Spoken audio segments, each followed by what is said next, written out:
Samantala, nilagdaan man kahapon sa isang makasaysayang pagkakataon, posible pa rin daw na may lumitaw na ilang armadong grupong tututol sa Comprehensive Agreement on the Bangsamoro. Ayon po yan mismo sa isang kasapi ng Peace Panel at saksi si Teresa Andrada. Sa paglagda kahapon ng Comprehensive Agreement on the Bangsamoro, sunod namang hakbang ang pagbalangkas ng Bangsamoro Basic Law na magtatatag ng Bangsamoro Government. Susi sana ito sa inaasam na kapayapaan sa Mindanao. Pero kahit ang mismong pinuno ng MILF Peace Panel, aminadong di pa ito talagang abot kamay, lalo't may mga tutol pa rin sa kasunduan. Maring nasusulpot ng grupo, pero wala na silang cost, and the people will not support them. But you cannot guarantee na walang susulpot. May susulpot yan. There is so much that the government also has committed to do. That is in terms of the development track, in terms of the handling of other armed lawless elements that are in the area.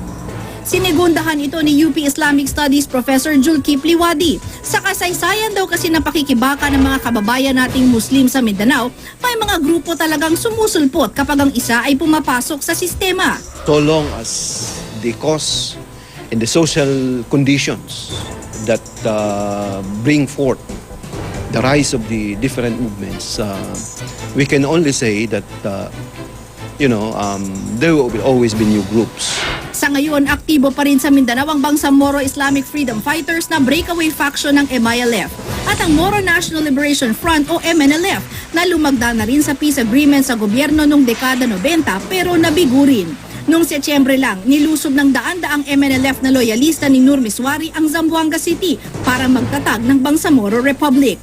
Kontra kasi sila sa kasunduan ng gobyerno at MILF. Hanggang ngayon, tutol sa Bangsamoro Agreement ang grupo ng MNLF sa pangunguna ni Islamic Command Council Chairman Habib Hashim.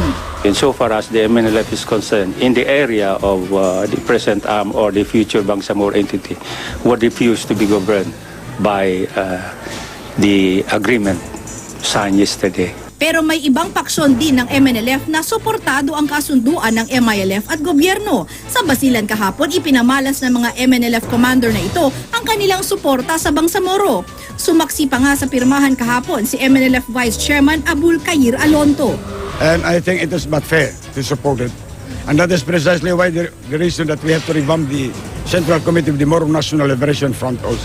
Sabi ni Wadi, mahalagang lumapit mismo ang MILF sa mga grupong kontra sa Bangsamoro para di na magkawatak-watak pa ang Muslim community sa Mindanao.